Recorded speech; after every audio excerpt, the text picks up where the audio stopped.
ఇది ఒక రకమైన పూత. ఈ పూత ఏ చెట్టుకు కాస్తుందో అంటే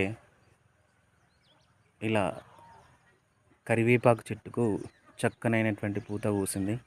సో ఈ విధంగా లేత కలర్లో ఈ కరివేపాకు చెట్టుకు ఇలా కరివేపాకు ఎగిరేస్తుంటే సో పూత పూస్తుంది అనమాట. ఈ పూతనే కొన్ని కాయలుగా అవుతాయన్నమాట. సో ఈ కరివేపాకుకు ఇట్లా చక్కగా పూత పూస్తుంది అనమాట.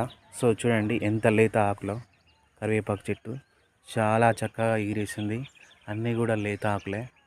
సో ఇది తాలింపుకైతే కరివేపాకు చాలా బాగుంటుంది అనమాట. చాలా బాగుంది కరివేపాకు. ఇలా పూత పూసి లేత ఆకులను కాయడం చూస్తే చాలా అందంగా అనిపిస్తుంది. కరివేపాకు చెట్టు ఇలా చక్కనైన ప్రకృతిలో కరివేపాకు చెట్టు ఇలా పూత పూసి చక్కనైన లేత ఆకులను విరబూసింది. చాలా